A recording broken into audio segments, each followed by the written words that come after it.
Vamos dar continuidade, na verdade, finalização do livro de Provérbios. Nós faremos uma breve revisão e o objetivo da aula de hoje é de nós vermos como que o livro de Provérbios ele se relaciona com Cristo Jesus, né? Mas antes de iniciarmos a aula, vamos orar pedindo a iluminação do nosso Deus.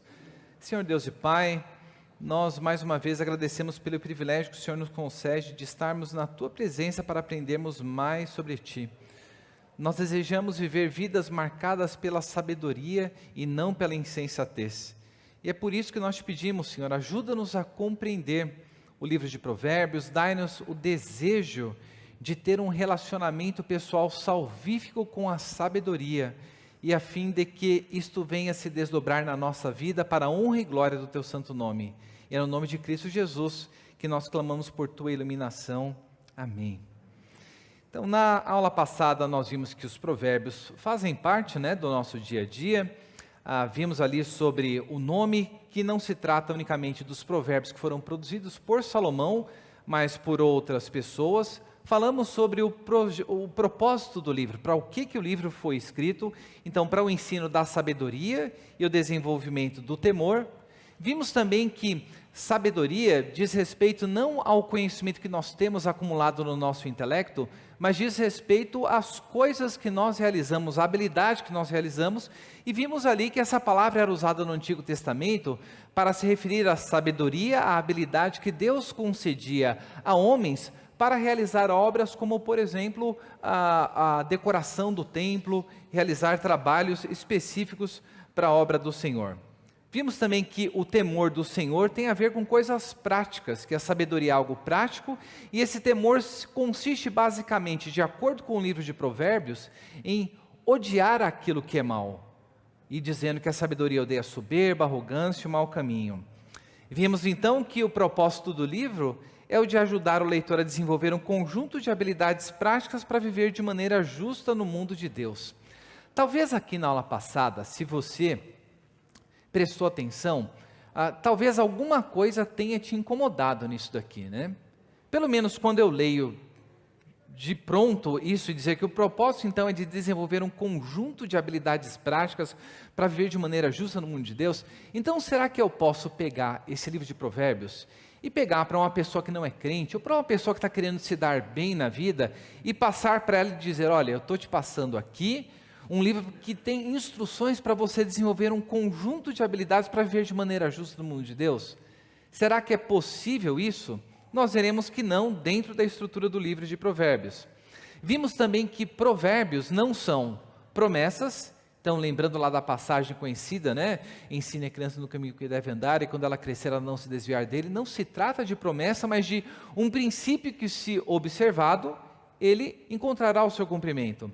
Então se trata também de uma lei, de um mandamento que nos foi dado por Deus, mas princípios para a condução da vida. Da estrutura do livro, nós vimos que basicamente em duas grandes partes, Então a primeira delas nós temos os provérbios de Salomão, e nas finais as palavras de Agur e de Lemuel. Mas nós veremos como essa estrutura, ela vai nos ajudar no final a observarmos o livro como um todo. Vimos lá aquele vídeo do Bible Project, onde tivemos um panorama do que seria o livro de Provérbios, e hoje nós vamos pensar no livro de Provérbios, na sua relação com Jesus Cristo.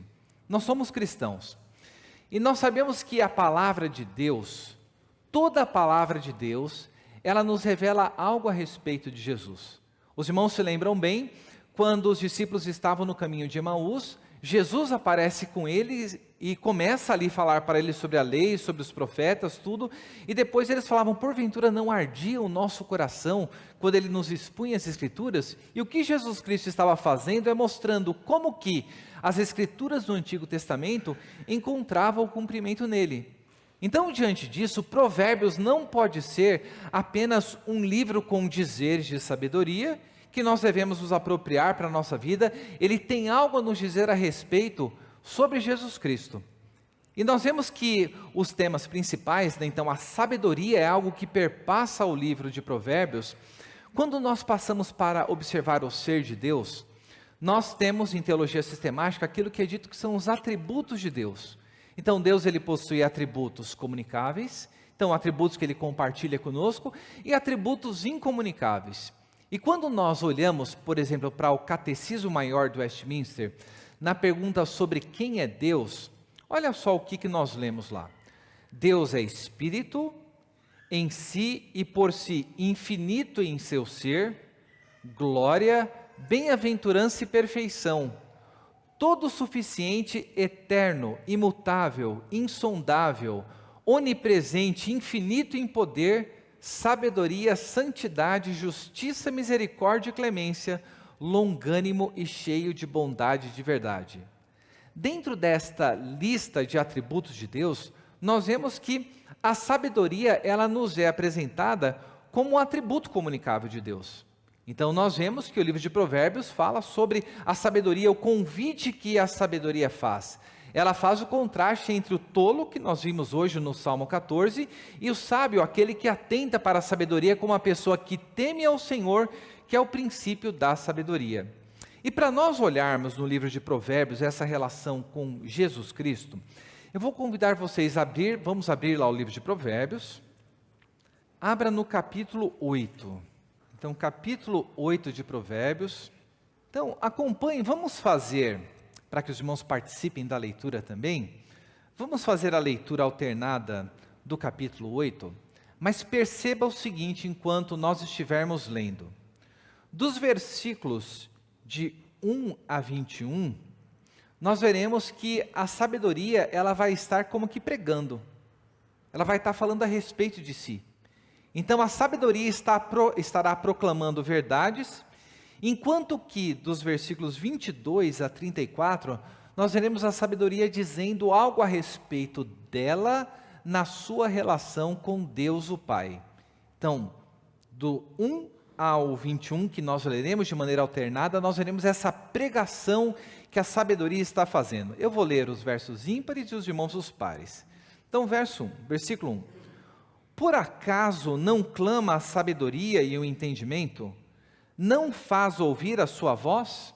Junto aos portões, à entrada da cidade, à entrada dos portões, ela está gritando. Vocês, ingênuos, entendam a prudência, e vocês, tolos, entendam a sabedoria. Porque a minha boca proclamará a verdade, os meus lábios detestam a maldade. Todas são retas para os que têm compreensão e justas para os que acham o conhecimento. Porque a sabedoria é melhor do que as joias, e tudo que se pode desejar não se compara com ela. O temor do Senhor consiste em odiar o mal. Eu odeio a soberba, a arrogância, o mau caminho e a boca que fala coisas perversas. Por meio de mim os reis governam e os príncipes decretam justiça. Eu amo os que me amam, os que me procuram me encontram.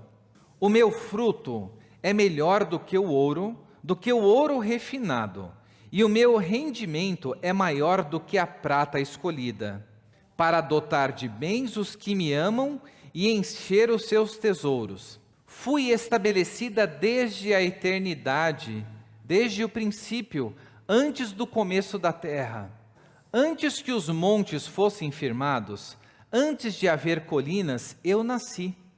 Eu estava lá quando ele preparava os céus, quando traçava o horizonte sobre a face do abismo, quando fixava ao mar os seus limites, para que as águas não transgredissem a sua ordem, quando ele compunha os fundamentos da terra, divertindo-me no seu mundo habitável e achando alegria junto aos filhos dos homens. Ouçam o ensino, sejam sábios e não o rejeitem. Pois quem me encontra, encontra a vida e alcança favor do Senhor. Até aqui. Então, o que nós acabamos de ler, e nós veremos aqui alguns versículos em detalhe, é que a sabedoria ela está se apresentando primeiramente com uma pregação, um clamor que ela faz. É dito aqui, como nós lemos, que junto aos portões da cidade, à entrada dos portões, ela está gritando.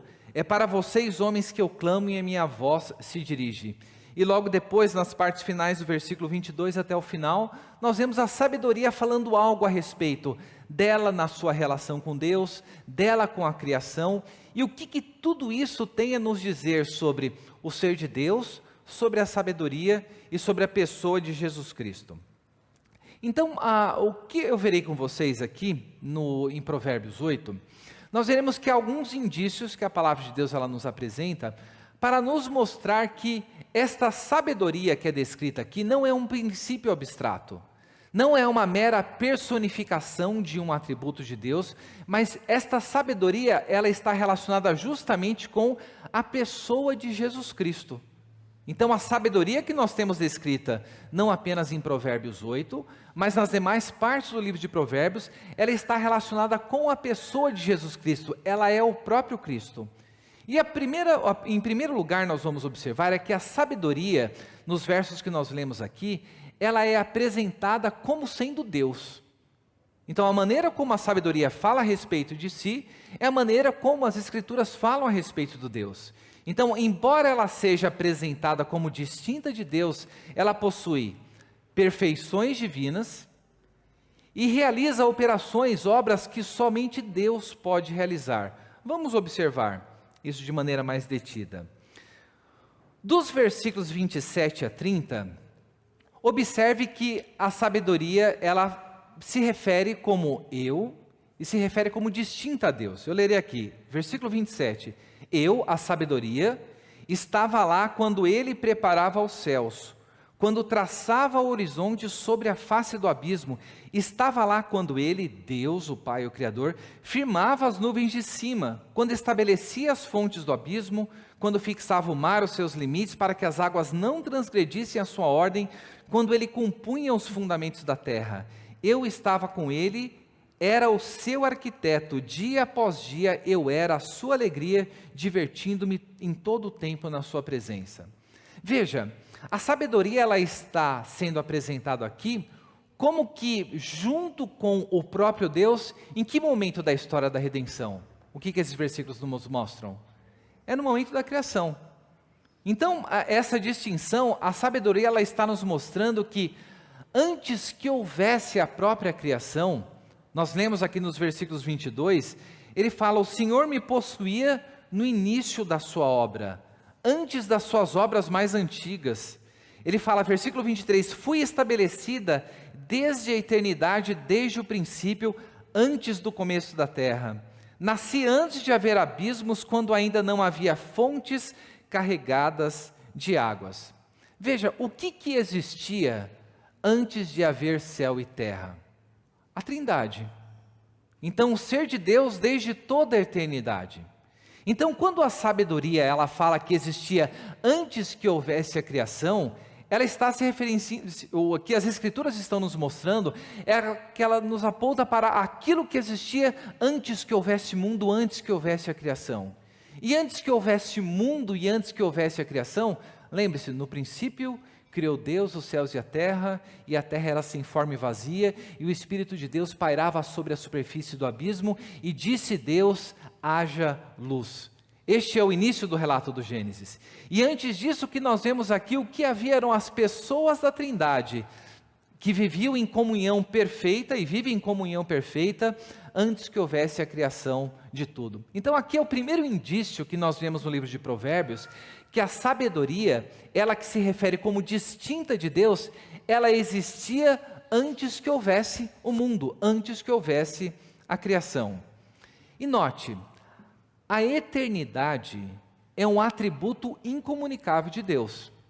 Veja, nós temos um início, nós temos uma história, nós começamos em um determinado momento do tempo. A própria Terra, o próprio universo tem uma história que tem um início ali, mas Deus, Ele não tem princípio e não tem fim. Deus é o único que é eterno, e isso é algo que supera a nossa capacidade de compreender o que seria um Deus eterno. Mas o que a sabedoria está apontando aqui é que a eternidade, ela estava com Deus antes que existisse o tempo, antes que houvesse as coisas da criação. Mas há algumas coisas aqui que nós lemos, Eu não sei se os irmãos estranharam. Passa o microfone para a irmã para a pergunta. Pastor, aqui está sendo tratado assim a sabedoria como fosse ou é uma pessoa, isso? Exatamente. A sabedoria está sendo retratada como uma pessoa, e vemos até a diferença dos pronomes, né? Eu estava juntamente com ele quando ele criava. Então a sabedoria não é retratada unicamente como uma força impessoal, como um princípio, não, mas é como uma pessoa. E o que nós estamos vendo aqui? Que essa pessoa é uma pessoa que existia antes que houvesse o tempo, antes que houvesse a criação. E quais eram as únicas pessoas que existiam antes que existisse tudo que foi criado? A pessoa do Deus o Pai, do Deus o Filho e do Deus o Espírito Santo. Mas essa pessoa, olha só o que nos versículos 22, 23, 24 e 25, tem algumas coisas que eu não sei se vocês estranharam. Versículo 22. O Senhor me possuía no início da sua obra, antes das suas obras mais antigas. Versículo 23. Fui estabelecida desde a eternidade, desde o princípio, antes do começo da terra. Eu acho que agora fica mais fácil de perceber a estranheza. Versículo 24. Nasci antes de haver abismos, quando ainda não havia montes carregados de águas, antes que os montes fossem firmados, antes de haver colinas, eu nasci. Então, estes versículos parecem dar a impressão de que esta sabedoria, que está falando no seu relacionamento com Deus, ela teve um princípio, o que ela nasceu. Como que nós devemos então entender estes versículos que nos apresentam como o Senhor me possuía no início das suas obras? Em outras traduções, a gente vai encontrar assim, o Senhor me criou no início das suas obras. Ao nós olharmos para a história da igreja, essa passagem, esse versículo, foi um dos que deu origem, um dos textos que foram utilizados por um presbítero da igreja de Alexandria, né, do período de 325 depois de Cristo. Então, logo no início ali dos primórdios do cristianismo, houve esse presbítero, esse bispo Ário, que ele negava a consubstancialidade entre o Filho e Deus. O que Ário negava? Ário negava que Jesus Cristo era Deus. Que Jesus Cristo ele havia sido criado, e não que ele era eterno e consubstancial da mesma substância e da essência de Deus o Pai. Mas desde o princípio, esse texto foi entendido como sendo Jesus Cristo como sendo o próprio Deus. O arianismo foi uma heresia que foi condenada pela igreja em 325. Então, a ideia de que essa sabedoria, ou que Jesus Cristo foi criado, teve uma origem no tempo, isso foi uma heresia que foi combatida nos primórdios do cristianismo.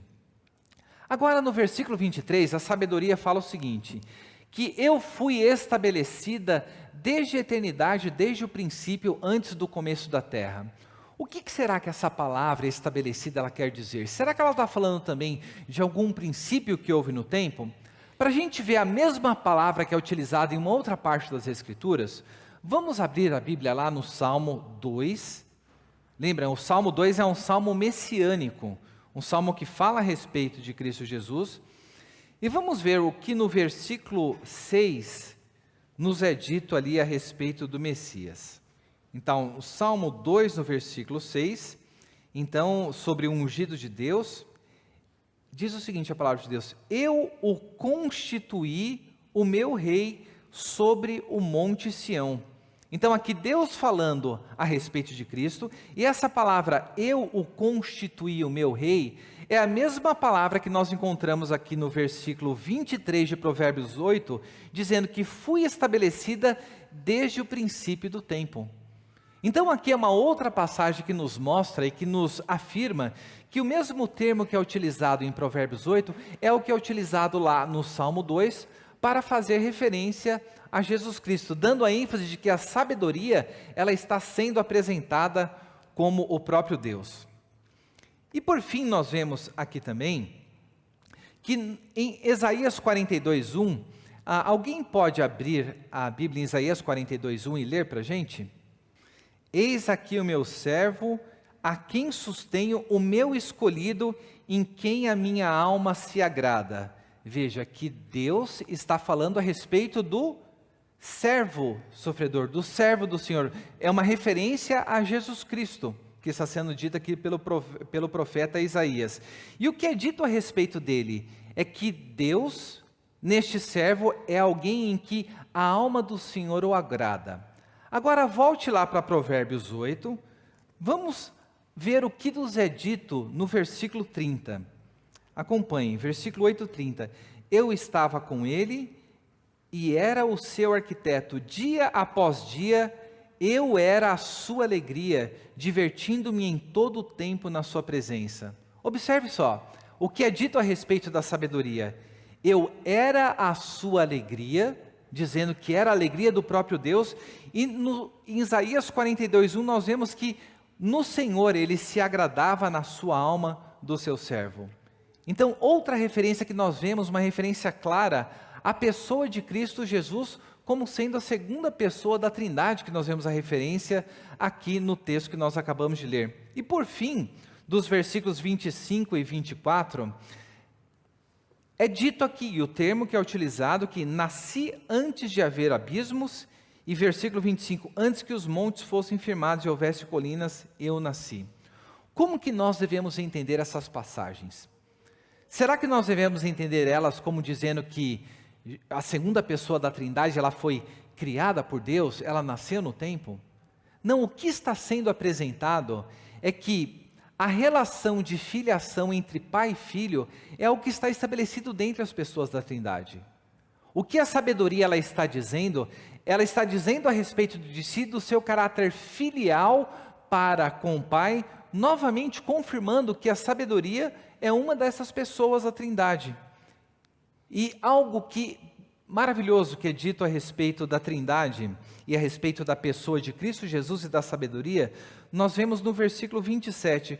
Olha só o que a sabedoria estava fazendo no princípio. Eu estava lá quando ele preparava os céus, quando traçava o horizonte sobre a face do abismo. E o 30, eu estava com ele e era o seu arquiteto. Então a sabedoria sendo apresentada como estando no princípio da criação e como sendo o que do próprio Deus? Como sendo o seu arquiteto. Agora veja, o que a sabedoria está apresentando a respeito de si? É que ela estava juntamente com Deus criando o mundo. E a atividade criadora é algo que se aplica unicamente a quem? Unicamente a Deus. Então nós vemos que por meio dele tudo aquilo que existe foi criado. E quando nós vemos a sabedoria mostrando que ela estava no princípio, que ela era o arquiteto de Deus, no princípio da criação, o que ela está dizendo? A sabedoria é criadora e a criação é algo que somente o nosso Deus faz. Você não precisa abrir a sua Bíblia lá em João no capítulo 1. Mas como que João fala que no princípio era o Verbo? O Verbo era Deus, o Verbo estava com Deus. Então nós vemos que a referência que está sendo dita ali a respeito de Jesus Cristo está sendo apresentado como o Verbo. E esse Verbo não foi um verbo criado, não era apenas um Deus, mas era o próprio Deus. E o que o livro de Provérbios está nos apresentando é que a sabedoria, ela estava com Deus, e ela era o próprio Deus, e ela estava no princípio criando todas as coisas. Então, quando nós olhamos para Provérbios 8, nós vemos que a sabedoria aqui ela está sendo apresentada como o próprio Deus, porque ela é pré-existente, antes da criação ela já existia, ela estava com Deus, a relação de filiação, e ela é criadora, realizando os atos criadores de Deus. Então essa pessoa é uma pessoa que existia antes que houvesse tempo, essa pessoa participou nos atos criadores, e essa pessoa tem uma relação de intimidade, uma relação familiar com o Deus Criador. Então essa é a primeira evidência que nós vemos que a sabedoria, ela está sendo apresentada como Deus, e nós apresentamos aqui como Cristo Jesus. Mas há algo mais que nós vemos aqui a respeito da sabedoria. Nós vemos também em Provérbios 8, na estrutura deste capítulo, que a sabedoria ela é apresentada como o Messias. Então lembre-se, o Messias era aquele que era o ungido de Deus, o aguardado pelo povo de Israel, que viria trazer a libertação para o povo. E quando nós olhamos para o Antigo Testamento, nós vemos que no Antigo Testamento havia 3 ofícios entre o povo de Deus. Nós vemos que havia o ofício do profeta. Então o profeta era aquele que transmitia, fazia a mediação entre Deus e os homens, e ele transmitia os oráculos, transmitia a palavra de Deus para o povo.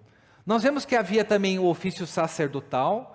O sacerdote era aquele que fazia a mediação e intercedia a Deus pelos homens através dos sacrifícios, de todas as leis cerimoniais que nós víamos no Antigo Testamento.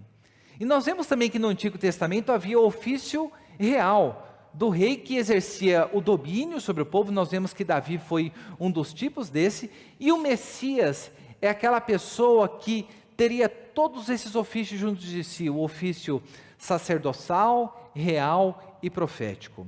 Mas o que isso daí tem a ver com o texto de Provérbios que nós acabamos de ler, Provérbios 8? Veja, uma das funções da mediação do Messias se dá pelo ofício do profeta. Como profeta, o Messias ele representa Deus para os homens e revela a sua palavra e a sua vontade. Onde nós vemos isso aqui no capítulo 8? No capítulo 8 nós vemos dos versículos 1 a 21, que nós já lemos aqui, o que a sabedoria ela está fazendo. Versículo 2, a sabedoria está se colocando num lugar alto, junto aos locais elevados, junto ao caminho, nas encruzilhadas, junto aos portões, nas regiões principais. E o que ela faz? Ela está gritando, ela está proclamando, ela está testemunhando. E para quem que é esse testemunho? É para vocês homens que eu clamo, e a minha voz se dirige aos filhos dos homens. E aí vem toda a exposição que é colocada sobre a sabedoria. Então a sabedoria que ela está sendo apresentada como alguém que está proclamando. Alguém que está proclamando algo que é muito importante e que precisa ser ouvido. Dos versículos 6 a 8, olha só o que é dito a respeito das palavras da sabedoria. Escutem, pois, falarei coisas excelentes, os meus lábios dirão o que é reto, porque a minha boca proclamará a verdade, e os meus lábios detestam a maldade. Todas as palavras da minha boca são justas, não há nelas coisa torta nem perversa, todas são retas para os que têm compreensão. A palavra da sabedoria ela é descrita como sendo excelente, reta, verdadeira, justa, desprovida de qualquer coisa torta e reta para os que têm compreensão. Quando nós olhamos para outras partes das Escrituras, nós vemos que isso diz respeito à própria palavra testificada pelo Cristo. Então o ofício profético, o ofício de proferir os oráculos de Deus, é isso que está sendo atribuído à sabedoria, e essa era uma das coisas que o Messias ele deveria realizar. O ofício real nós vemos aqui presentes também. E o ofício real diz respeito que a autoridade absoluta que o Messias teria sobre tudo. Ele regeria como soberano. E no versículo 16 do capítulo 8, é dito o seguinte, olha o que a sabedoria diz. Por meio de mim, a sabedoria, governam os príncipes, os nobres e todos os juízes da terra. Veja, aqui é apresentado justamente este ofício real, onde a sabedoria tem uma autoridade que é superior sobre aqueles que são os que estão no poder. Então, como o rei soberano, o Messias ele era aquele que tinha autoridade plena. E estas credenciais do Messias, que nós vemos aqui descritas, são também atribuídas à sabedoria. Se nós abríssemos a Bíblia lá, depois você pode ver acompanhando a apresentação, em Isaías no capítulo 11, versículo 2, vamos abrir lá, Isaías 11 e 2, para ver o que é dito a respeito do ungido do Senhor. Isaías 11, versículo 2 diz o seguinte, ler a partir do 1. Do tronco de Jessé sairá um rebento, e das suas raízes brotará um renovo. Repousará sobre ele, olha só, o Espírito do Senhor, o Espírito de sabedoria e de entendimento, o Espírito de conselho e de força, o espírito de conhecimento e de temor do Senhor. Olha as coisas que são ditas a respeito, que repousaria sobre ele: sabedoria, entendimento, conselho, fortaleza, conhecimento, temor no Senhor. Vamos ler juntos para ver isso daqui presente no que é dito aqui em Provérbios no capítulo 8. Vamos ler juntos do 12 ao 14. Olha só o que a sabedoria diz. Vamos ler. Eu, a sabedoria, moro com a prudência e disponho de conhecimento e de conselhos. O temor do Senhor consiste em odiar o mal. Eu odeio a soberba, a arrogância, o mau caminho e a boca que fala coisas perversas. Meu é o conselho e a verdadeira sabedoria. Eu sou o entendimento, minha é a fortaleza.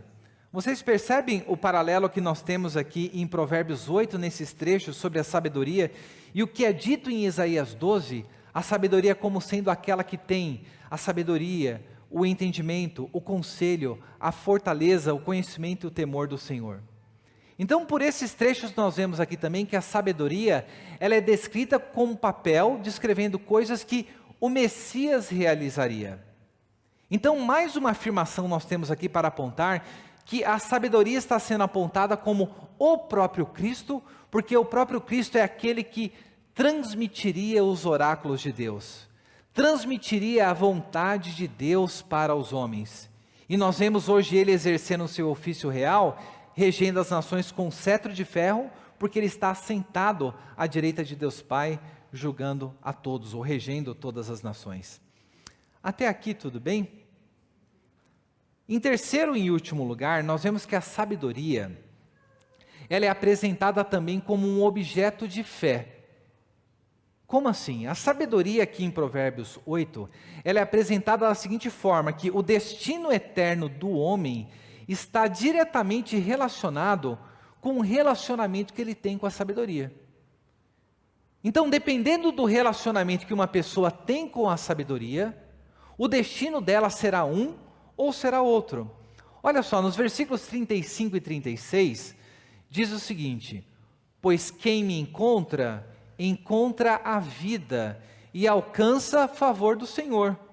Mas quem peca contra mim, violenta a própria alma.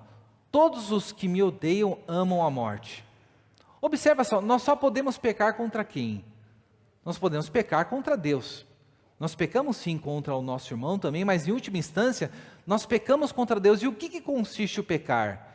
É você violar todas as ordenações de Deus. E aqui a sabedoria, ela está apresentando-se da seguinte forma: quem me encontra, não encontra qualquer coisa, quem me encontra a vida, e encontra favor diante do Senhor. Então, uma pessoa que tem um relacionamento com a sabedoria, duas coisas que ela encontra: a vida e o favor do Senhor.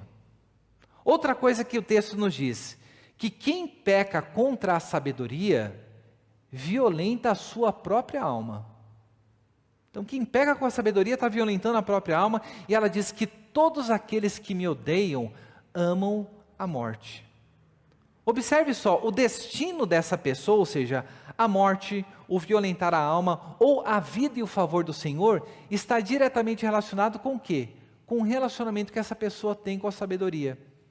Observe, a sabedoria está sendo apresentada aqui como algo em que nós temos de depositar a nossa fé. Como algo, como alguém que nós temos de nos relacionar, se nós desejamos ter vida e o favor do Senhor.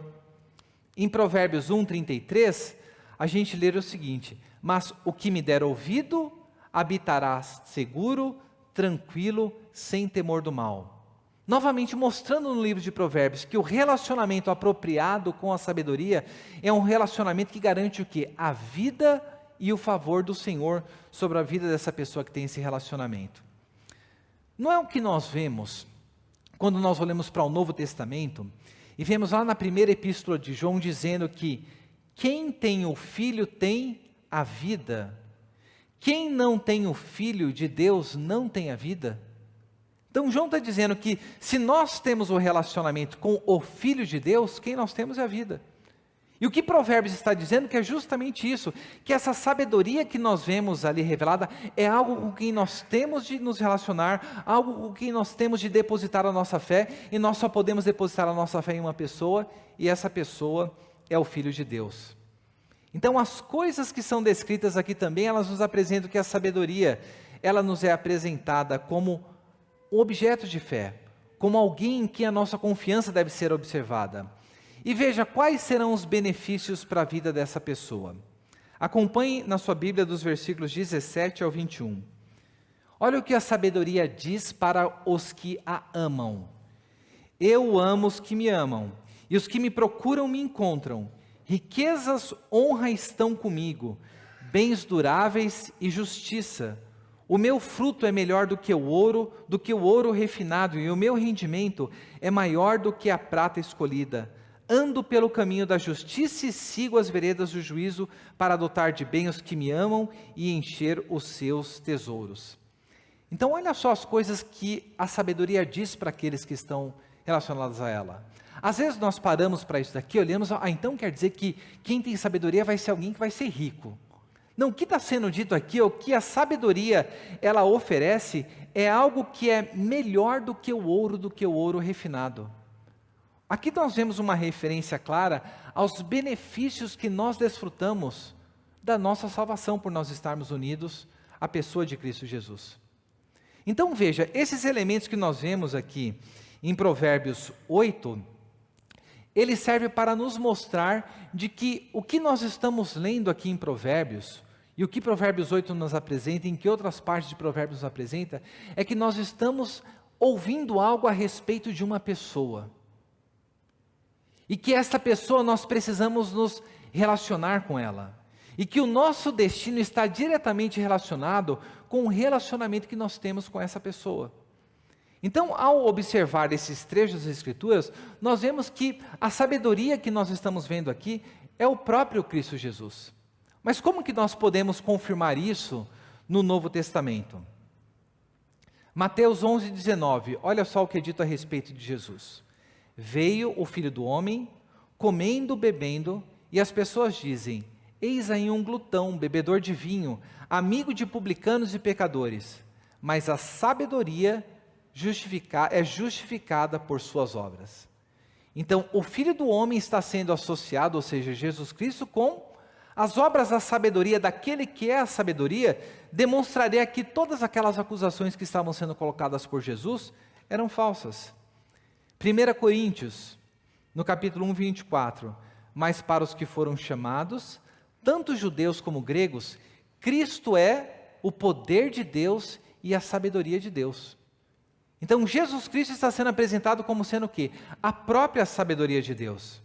Ainda mais adiante no versículo 30, nós vemos que, mas vocês são dele, em Cristo Jesus, o qual se tornou para nós da parte de Deus, sabedoria, justiça, santificação e redenção, para que, como está escrito, aquele que se gloria, glorie-se nisso.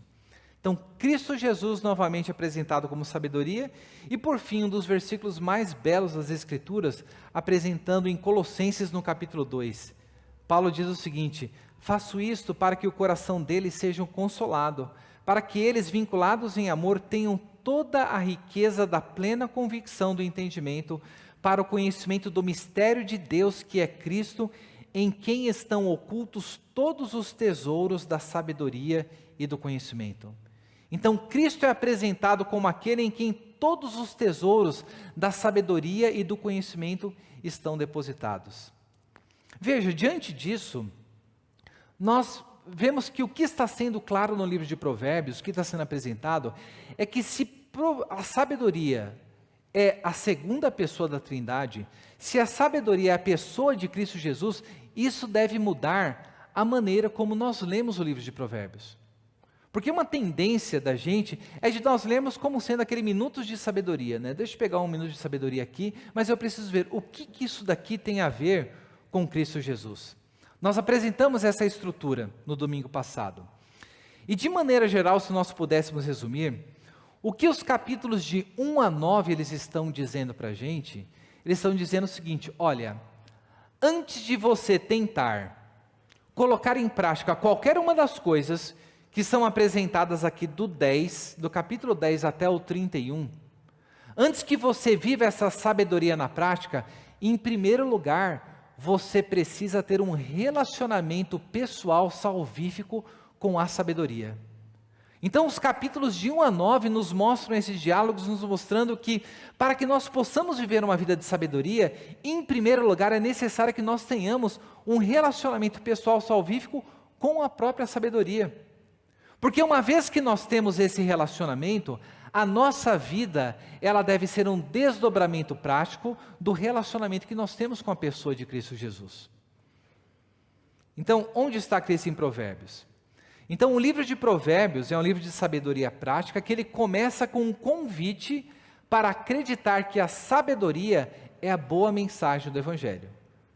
Então, a sabedoria não é meramente descrita como uma mulher, mas a sabedoria é a boa mensagem do Evangelho. Veja, Provérbios está pregando a mensagem da salvação. Quando a sabedoria se coloca nos lugares altos para que os homens deem atenção a ela, é Cristo clamando a boa mensagem do Evangelho. Diferentemente da mensagem que é pregada pelos do Salmo 14, daqueles que são os tolos. E note, um homem não pode fazer nada que agrada a Deus, ou seja, a prática da sabedoria, sem primeiro ter um relacionamento salvífico com Cristo, que foi aquele que agradou completamente a Deus. Então, de maneira resumida, o chamado de Provérbios de 1 a 9 para abraçar a sabedoria, é em última análise um chamado para o quê? Para seguir a Cristo Jesus. A voz está sendo clamada. E qual a resposta que será dada à sabedoria? A sabedoria que é Cristo é um chamado para seguir a Cristo. Enquanto isso, as instruções de tudo que se segue do capítulo 10 são instruções a respeito de como viver em sabedoria, em Provérbios de 10 a 31. São as nossas instruções a respeito de ter uma vida com fé em Jesus. Então, nós deveríamos ler o livro de Provérbios justamente como tendo essa compreensão de que o Evangelho ele nos está sendo apresentado, o chamado da sabedoria, dos capítulos de 1 a 9. E não tem como nós vivermos essa vida de sabedoria sem nós estarmos unidos a Cristo. Isso vai ter implicações para a maneira como a gente lê o livro. Porque nós não leremos como uma sequência de princípios legalistas, mas sim como uma revelação da graça de Deus em Cristo e a nossa resposta a essa graça. Pessoas que foram alcançadas pela graça, pessoas que foram alcançadas pela sabedoria, são pessoas que pautarão a sua vida por um trilhar no caminho de sabedoria. Então, este é o resumo geral do livro de Provérbios. E eu quero, partindo para o final, trazer uma aplicação a diversas coisas que nós poderíamos ver aqui, né? Mas se o livro de Provérbios ele nos fala a respeito do chamado que Jesus Cristo está fazendo e da resposta que nós damos a esse chamado através da nossa vida, nós precisamos ver que o nosso relacionamento com a sabedoria, o nosso relacionamento com Jesus Cristo, ele deve impactar todas as áreas da nossa vida. E uma delas que eu quero ver aqui tem a ver com algo que nós vemos nos dias de hoje, quer na igreja, quer nos locais fora da igreja. Uma das crises que nós percebemos é quando nós olhamos para as crianças, olhamos para adolescentes. Pensa só, quando você era criança, né? Quando seu pai olhava para você, ou sua mãe olhava para você, e você estava fazendo alguma bagunça, você continuava fazendo a bagunça, né? Não, você parava na hora. Então, um olhar, ele dizia mais do que 1000 palavras, não é verdade? Agora, pensa só, se uma criança, sei lá, estiver aqui na igreja, ou estiver na sua casa, e você olhar para ela com cara feia, o que ela vai fazer? Provavelmente ela vai, cara, o que você está me olhando com essa cara feia? Nós vemos que nós vivemos em dias onde há uma inversão grande de papéis, né? E o livro de Provérbios é um livro que ele tem um caráter preventivo, nós vimos isso no domingo passado, que são instruções da sabedoria que nos são colocadas ali, para que, olha, você quer viver esta vida justa, então atente para essa mensagem que está sendo clamada. Só que hoje nós vemos o quê? Nos relacionamentos, né, que nós temos com os menores. E com os menores que eu digo que até os 19 anos são menores, com os nossos filhos. Ao invés da honra aos pais e mães, nós temos notado filhos mandando nos pais. Então, cada vez mais nós percebemos isso daí. Hoje é fácil você ver um filho pequeno dando um tapa na cara do pai ou da mãe, pequenininho, e o pai não fazendo nada. Falando, que bonitinho ele, né?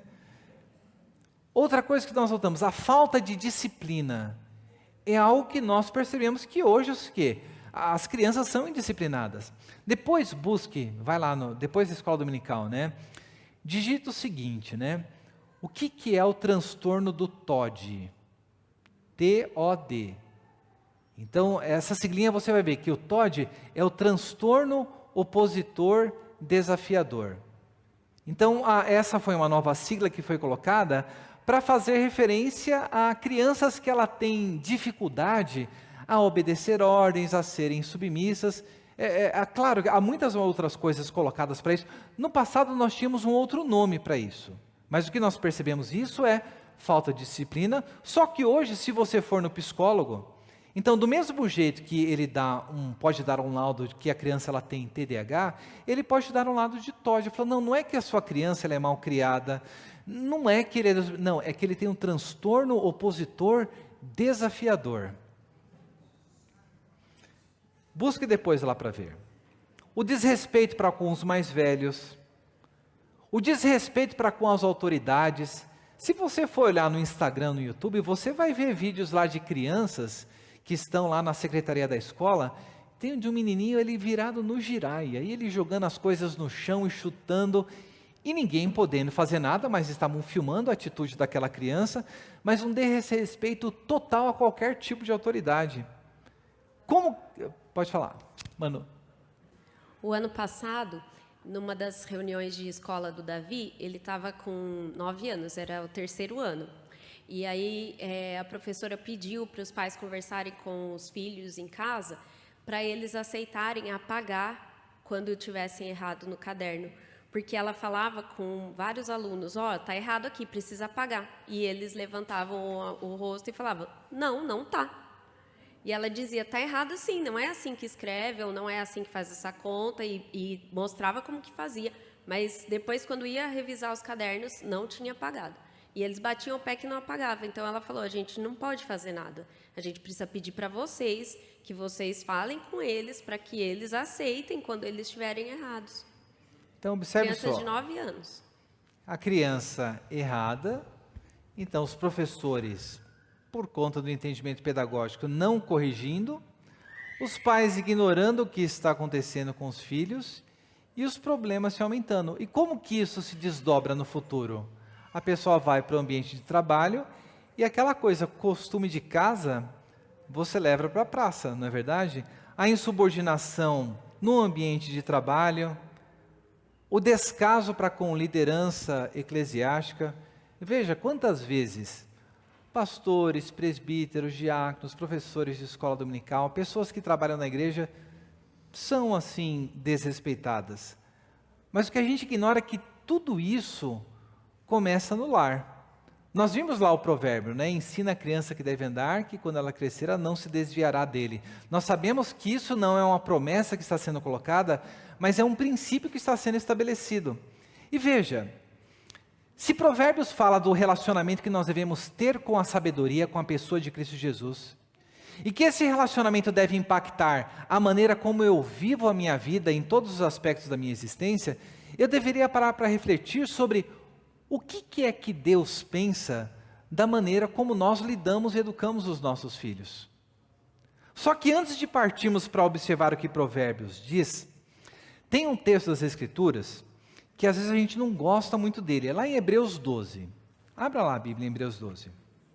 Então, Hebreus no capítulo 12, na Bíblia comemorativa é a página 1322. Então, Hebreus 12. Qual que é o segundo título em negrito, ou o título em negrito que aparece na sua Bíblia, acima do versículo 4? A disciplina de Deus, né? Então, esse texto aqui, ele vai falar, o contexto imediato, ele apresenta a galeria dos heróis da fé, faz uma conclamação para que os crentes corram com perseverança a carreira que está proposta, fala para que, olha, livrem-se do pecado que tenazmente assedia, corram com perseverança, mantenham os seus olhos fixos em Cristo para que vocês não venham a desfalecer. E ele vai falar, olha, na luta com o pecado, vocês não resistiram até o sangue ainda. E daí ele vem falar com o quê? O que acontece com aquela pessoa que ela ignora esta ordem que é dada por Deus. Então olha só no versículo 5 o que Deus diz. Vocês se esqueceram da exortação que lhes é dirigida como filhos? Filho meu, não despreze a correção que vem do Senhor, nem desanime quando você é repreendido por Ele, porque o Senhor corrige a quem ama e castiga todo filho a quem aceita. É para a disciplina que vocês perseveram. Deus os trata como filhos. E qual é o filho a quem o pai não corrige? Mas se estão sem essa correção, da qual todos se tornaram participantes, então vocês são bastardos e não filhos. Além disso, tínhamos os nossos pais humanos, que nos corrigiam e nós os respeitávamos. Será que então não sujeitaremos muito mais ao Pai espiritual para vivermos? Pois eles nos corrigiam por pouco tempo, segundo melhor lhes parecia. Deus, porém, nos disciplina para o nosso próprio bem, a fim de sermos participantes da sua santidade. Na verdade, toda disciplina ao ser aplicada não parece ser motivo de alegria, mas de tristeza. Porém, mais tarde produz fruto pacífico aos que têm sido por ela exercitados, fruto de justiça. Por isso, levantem as mãos cansadas e fortaleçam os joelhos vacilantes. Façam caminhos retos para os seus pés, para que o manco não se desvie, mas seja curado. Esse trecho nos fala sobre a disciplina de Deus para com seus filhos. E ele nos fala que pelo fato de nós não sermos bastardos, de nós não sermos filhos ilegítimos, o nosso Deus, ele exerce disciplina sobre nós. E qual que é o exemplo da criação que Deus escolheu para colocar aqui na palavra? A correção que os pais davam aos filhos. Eles falam, olha, os pais de vocês não corrigiam vocês segundo eles bem achavam que deveriam fazer? E vocês não obedeciam? Quanto mais ao Pai Celestial. E aqui o que nos é apresentado é que a disciplina para o cristão em nossa vida, ela tem um projeto pedagógico e um projeto de nos tornar participantes do quê? Deus está operando em nós para nós nos tornarmos participantes da sua santidade. Então, o que eu queria chamar a atenção para esse texto de Hebreus 12 é disso, é que a disciplina é algo que faz parte da vida cristã. O fato de nós sermos unidos a Cristo Jesus fez com que nós fizéssemos parte de uma família, que nós fôssemos adotados a esta família, e que nessa família nós temos um pai, e que este pai, que é um pai amoroso, o que ele faz quando nós saímos da linha? Ele nos disciplina para sermos participantes da sua santidade.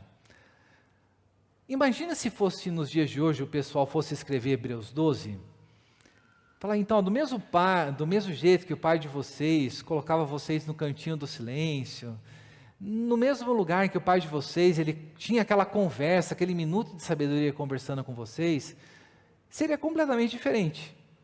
Porque o que Hebreus está colocando é de disciplina, de algo que nós não gostamos quando nós recebemos, é colocado como um castigo. E agora, o exemplo que é colocado é da relação, da mesma maneira que nós nos relacionamos com os nossos filhos, de uma maneira muito superior, Deus se relaciona conosco. Agora, como que nós temos feito hoje na criação de filhos? Por que estes problemas, essa crise tal acontece? É porque nós temos nos amoldado ao que o mundo nos diz.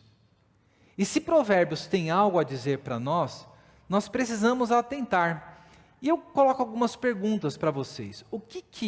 Vou colocar como nós, né? Porque eu tenho dois também. O que nós desejamos para os nossos filhos? Às vezes assim, nós queremos ser amigos dos nossos filhos e não sermos pais. Nós queremos ser amados, queremos ser queridos por eles. Mas eu pergunto para você, você odeia o seu filho? Eu duvido que você odeie o seu filho. Não tem um pai, né? Que seja são da consciência, que não esteja andando aí com uma escova de dente, como o pastor colocou, não tenha pai que seja são da sua plena, esteja em pleno domínio das suas faculdades, que venha dizer que odeia o seu filho. Mas olha só o que Provérbios 13, 24 diz. O que retém a vara odeia o seu filho, que o ama, aquele que o ama, este o disciplina desde cedo.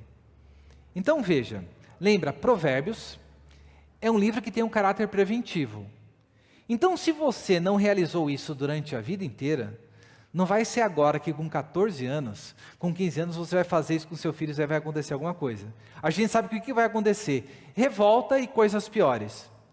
Mas olha o princípio que a palavra de Deus nos diz. Nós amamos os nossos filhos, o que nós deveríamos fazer? Desde cedo, corrigi-los. A Bíblia não está falando que você tem que espancar o seu filho. Eu não sei porque as pessoas, quando leem isso aqui, fazem essa associação. O que está sendo colocado é que é necessário que haja correção. Porque essa correção aponta para o quê? O amor que nós temos para o nosso filho. Então, você odeia o seu filho? Se você odeia o seu filho, coloque ele no cantinho do silêncio. Não corrija ele. Não faça o que a Escritura está colocando. Outra pergunta. Você quer que seus filhos vão para o inferno? Eu não quero. Duvido que alguém aqui vai desejar que os seus filhos tenham como destino final o inferno. Provérbios 23, olha só o que é dito. Não deixe a criança, e a criança não é só pequenininho não, é adulto, é grande ainda. Não deixe a criança sem disciplina, porque se você castigar com a vara, olha só, ela não morrerá. Você a castigará com a vara e livrará a alma dela do inferno. Eu, quando era criança, eu lembro de ter apanhado. Eu lembro quando eu levei a minha última cintada com os meus 12 anos. E eu, pecador miserável, quando eu levei a cintada, eu segurei assim todo duro e não doeu. Ai, Deus disciplina depois lá na frente. Mas olha só o que está colocando. Não deixe a criança sem disciplina. Ele fala, olha, ela não, se você castigá-la com a vara, ela não vai morrer não. É assim, eu apanhei bastante, eu não morri. Eu era um menino sapeca. Fala, você a castigará com a vara, e veja, com a vara e a livrará a alma dela do inferno. Então veja, o relacionamento que nós temos com a sabedoria, e essa sabedoria que é a vida, e que nos dá o benefício do Senhor, Ele demanda que nós não sejamos indiferentes para com o destino final dos nossos filhos. Então, às vezes, por aquilo que nós não fazemos, nós estamos ensinando coisas para eles. Pela disciplina que nós não exercemos, nós estamos negligenciando parte da palavra de Deus. Para muita gente, Provérbios 13 e Provérbios 23 é algo que inexiste. Você deseja ser envergonhado pelos seus filhos? Está lá no mercado, a criança birrenta, fazendo aquela coisa toda. Olha o que Provérbios fala. A vara e a disciplina dão o quê? Dão sabedoria, mas a criança entregue a si mesmo envergonha a sua mãe. Uma última pergunta. Você quer se alegrar com seus filhos? Provérbios 29 diz, corrija o seu filho e você terá descanso. Ele será um prazer para a sua alma. Observe só. Quando nós lemos todas essas passagens, e lembrando aquilo que nós lemos em Hebreus 12, não é dessa maneira que Deus lida conosco? O pai que lida com os seus filhos, Ele nos ama, e porque Ele nos ama, Ele nos corrige. Ele nos deu o seu Filho, nos deu a vida eterna, então Ele nos disciplina para que nós não venhamos ser condenados com o mundo. Ele tem o seu prazer em nós, ao nos presentear para o seu Filho, e nós vemos aqui que, ao nos corrigir, nós desfrutamos do prazer, da comunhão que há na vida com o Senhor. Que veja, a vária disciplina do Senhor, ela nos dá o quê? Ela nos dá, não é revolta, não é perder a vida, não. A vária disciplina do Senhor, ela nos dão sabedoria, mas se nós fôssemos entregues a nós mesmos, nós envergonharíamos ao nosso Deus.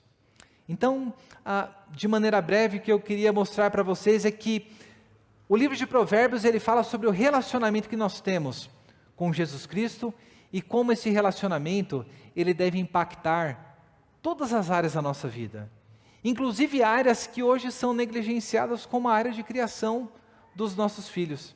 Então esse texto aqui, ele não está dando um cheque em branco para a gente sair batendo em criança, não. Ele está dando um cheque em branco, ele nos está dando a orientação para nós corrigirmos, para nós evidenciarmos o nosso amor da mesma maneira como Deus evidencia o seu amor para conosco por sermos filhos e não sermos bastardos.